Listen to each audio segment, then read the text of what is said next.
Find the points. What's the first point? 2, 11. Jackie, what's the second point?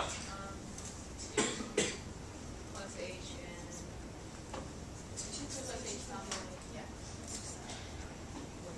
What's the y value? If you 5. take the x out, put this in, you get 5, 2 plus h and then in parentheses 2 plus h plus 1. plus 1. There's your 2 points that are really close to each other. Then we're going to evaluate the instantaneous rate of change. If I want instantaneous, that h has to go towards 0. But it's still y2 minus y1 over x2 minus x1. Before you plug it in, Jesse, into the function, make sure you do any simplification first. It'll minimize errors. So do that first, and then do y2 minus y1 over x2 minus x1. Does that make sense? Because this becomes, and I always do my work, Michelle, over on the side. If I need to do a simplification, I'll be like, okay, this is 10 plus 5h plus 1, so this is 5h plus 11. Does that make sense? That's what I do. I'll always kind of do it on the side. So then when I rewrite my problem, okay, this is 5h plus 11, and then I'll write that, somewhere there. So that I can do the same thing every time. I want to know change in y over change in x. That's equal to y2 minus y1 over x2 minus x1. Every time. When you do that, these 2's cancel out, these 11's cancel out. And again, if I want the instantaneous, I need to take the limit as h approaches 0. This would be the average. As h approaches 0, that would approach the instantaneous. So this is equal to the limit as h approaches 0 of 5h over h. Which means what? These cancel out, and you get the limit as h approaches 0 of 5. You plug in 0 into the 5 function, and what do you get? 5. What does that mean in terms of this problem? Jesus? 5 is the instantaneous rate of change at x is equal to 2. Oh shoot, did I say 2? Oh my gosh, I'm so embarrassed. I totally meant to do this problem at x equals negative 1. Still 5. I'm so embarrassed. And so this doesn't happen again. I'm sorry, guys. So this doesn't happen again. Let's just do any x value a, and then just in case I screw it up again. So let's go through the same thing. Instead of 2, I got to check my notes. I think it was negative 1, but just so we don't do this game again and again, let's find the instantaneous rate of change for this specific function for any a value. I know it's like extraordinary. I can't believe I did this. So let's just do it in this case for a. And is there an egg on my face? So embarrassing. So I want the instantaneous rate of change at a point. What's the first thing you do? Ignore me. I thought that was like the third or fourth thing. Alright, I guess that is the first now. Get the points. Get the points. First thing you should do is get the points. What's your first point?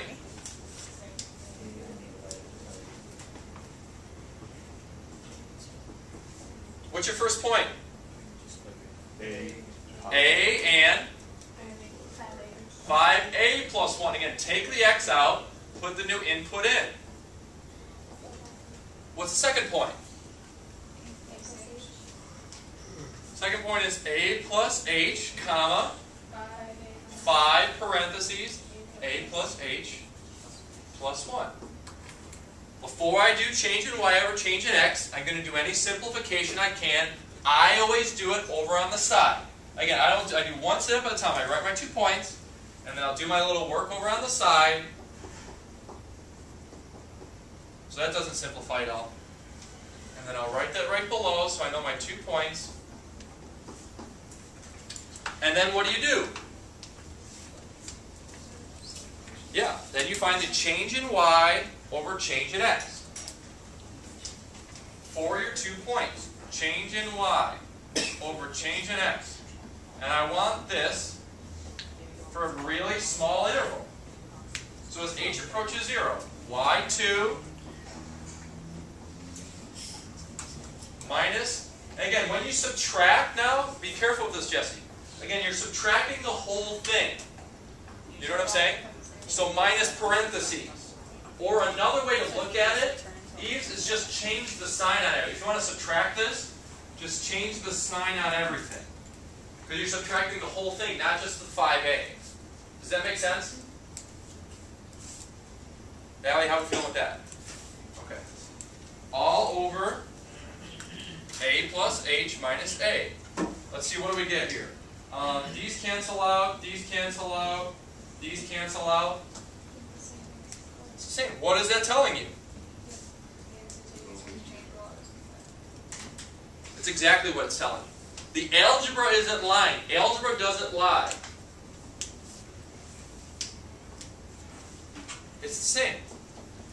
What this says is for any a value, for a line, at any x value, the instantaneous rate of change is always 5. And that makes sense, right? Because it is a constant rate of change. That is the definition of line. Since this function is a constant rate of change, then at any value of x, the rate of change is always going to be 5. Does that make sense, you guys? Okay, let's try another one. Let's do negative x squared plus 2x plus 1.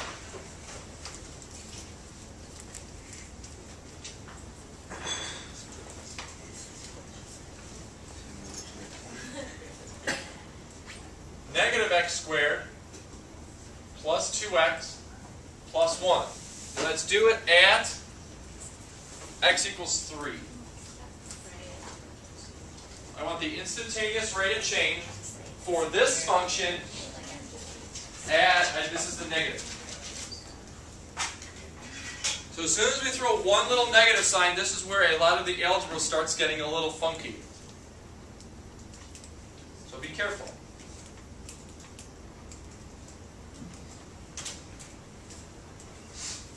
So for this function,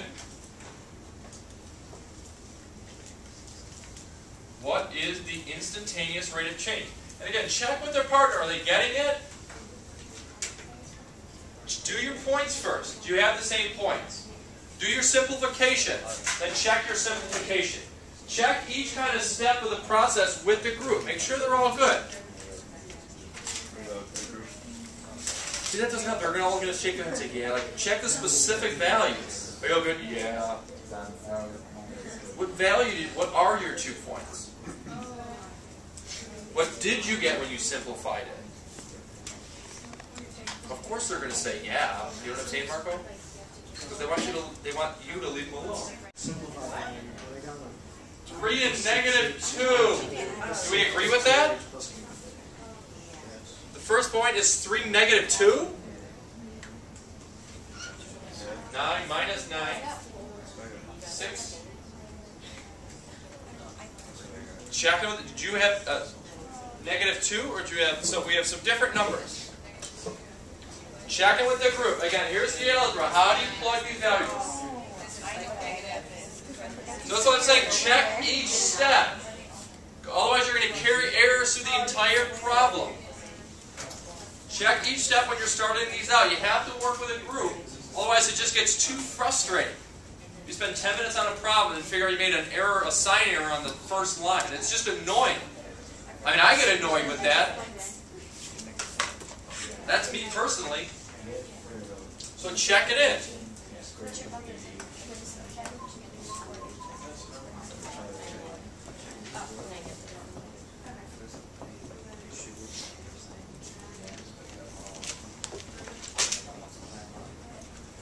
This is going to get a lot messy in the other one because of that negative sign. So just take your time with it. Follow PEMDAS. Follow the rules. Work your way through the problem.